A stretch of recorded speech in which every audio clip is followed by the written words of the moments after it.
मैं हूँ आयतुल कुर्सी, जो भी मुझे पढ़कर सोता है मैं सुबह तक उसकी हिफाजत करती हूँ। मेरी मुस्लिम बहनों, घर में आते जाते आयतुल कुर्सी पढ़ लिया करो, कोई बुराई अंदर नहीं आएगी, एक बार आजमा कर देखें। नबी सल्लल्लाहु अलैहि वसल्लम ने फरमाया, जो हर नमाज के बाद आयतुल कुर्सी पढ़े तो उसके और जन्नत के बीच सिर्फ मौत का फैसला रह जाता है।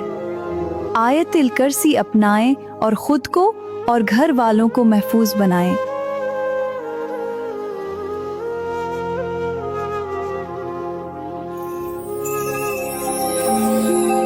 मैं अल्हम्दुलिल्लाह हूँ। जब दिल शुक्र से भर जाता है तब मैं आवाज बनकर होठों तक पहुँच जाता हूँ। मैं सुबहान अल्लाह हूँ। जब दिल अल्लाह की खूबसूरती और कुदरत महसूस करता है तब मैं खुद होठों पर आ जाता हूँ। मैं सलाम हूँ। जब भी तुम मुझे कहते हो अल्लाह की सलामती तुम पर बरसती है। मैं माशाअल्लाह हूँ। जब कोई खूबसूरती, नेमत या काम दिल को पसंद आ जाए तब मैं मोहब्बत और दुआ बनकर निकलता हूँ। मैं ईद उल अजहा हूँ। मैं हजरत इब्राहिम अलैहिस्सलाम की फरमाबरदारी की याद हूँ। मेरे अंदर सब्र, तकवा और अल्लाह से मोहब्बत छिपी हुई है। मैं बकरा हूँ। मैं हजरत इब्राहिम अलैहिस्सलाम की फरमाबरदारी की जीती जागती मिसाल हूँ। मैं गरीबों का रोजगार बनता हूँ और उनकी भूख मिटाने का जरिया बनता हूँ। मैं गोश्त हूँ। जब मुझे मोहब्बत से बांटा जाता है कई घरों में बरकत, ताकत और खुशियाँ साथ पहुँचती हैं। मैं तराजू हूँ। असली बरकत तब आती है जब हर हिस्से में इंसाफ शामिल हो, इसलिए 3 हिस्से ईमानदारी के साथ करो। मैं तुम्हारा दिल हूँ। तुम्हारे गुनाहों से मैं मर चुका हूँ। अल्लाह के जिक्र से मुझे दोबारा जिंदा कर लो। मैं तुम्हारा दिमाग हूँ। तुम्हारा लालच मुझे कमजोर करता जा रहा है। नमाज पढ़कर मुझे ताज़ा कर लो। मैं दिल की धड़कन हूँ।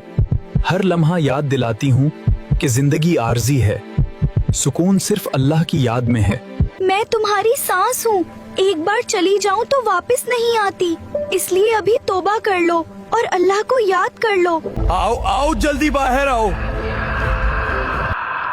बिस्मिल्लाह तवक्कलतु अल्लाह, ला हौल वला कुव्वते इल्ला बिल्लाह। ये दुआ क्यों पढ़ी? ये दुआ हमें हर छोटे बड़े हादसे से बचाती है। जब भी घर से बाहर निकलो तो ये दुआ पढ़ो। अस्सलाम वालेकुम बकरा भाई। इस बकरा ईद में कैसा लग रहा है आपको? वालेकुम अस्सलाम। अल्लाह की राह में कुर्बान होना मेरे लिए फख्र और इज्जत की बात है।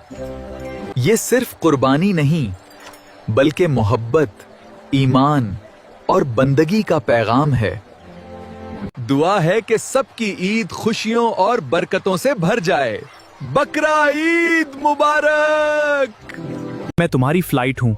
मेरी मदद से एक देश से दूसरे देश पहुँच जाते हो, लंबा सफर तय कर लेते हो, पर अफसोस 4 कदम चलकर मस्जिद नहीं जा पाते। मैं तुम्हारा पासपोर्ट हूँ।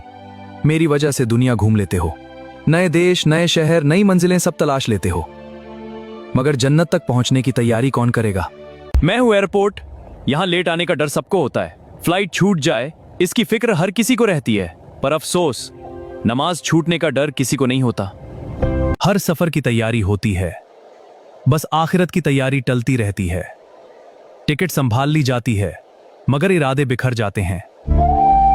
मैं हूँ सऊदी अरब। मेरे अंदर मक्का मौजूद है और हुजूर सल्लल्लाहु अलैहि वसल्लम का रोजा यानी मदीना मौजूद है। मैं हूं भारत। मेरी सरजमी पर ख्वाजा गरीब नवाज की करम नजर है। आला हजरत का इल्म चमकता है। हाजी अली समंदर के बीच दुआओं की तरह जगमगाता है और साबिर पाक की दरगाह दिलों को सुकून देती है। मैं हूं इराक। मेरे अंदर करबला की कुर्बानी है, नजफ का इल्म व वकार है और बगदाद में गौसे पाक की रूहानी खुशबू आज भी दिलों को रोशनी देती है। मैं हूं फिलिस्तीन। मेरे अंदर बेतुल मक़दिस है, मस्जिद अक्सा की बरकत है, यरूशलेम की अजमत है और मस्जिद इब्राहिमी जैसी मुकद्दस जगहें आज भी ईमान की रोशनी बिखेर रही हैं। क्या तुम भी अपनी नफ्स से परेशान हो और उसे कंट्रोल नहीं कर पा रहे? हर बार वही गलती और बाद में पछतावा। ये दुआ पढ़ो। हुम्मा इन्नी आऊज़ु बिका मिन शर्रि नफ्सी। ए अल्लाह, मैं अपने नफ्स से तेरी पनाह मांगता हूँ। अल्लाह हम सबको अपने नफ्स पर काबू पाने की तौफीक दे। आमीन।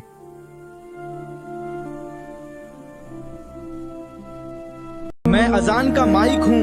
मैं तुम्हें बुलाता था हैया अलस सलाह और तुम सब कुछ छोड़कर आते थे। मैं वुजू का पानी हूँ, तुम्हें पाक करता था। सिर्फ चेहरा नहीं, तुम्हारा दिल भी साफ होता था। मैं तुम्हारी जानमाज हूँ, तुम मेरे ऊपर सजदा करते थे।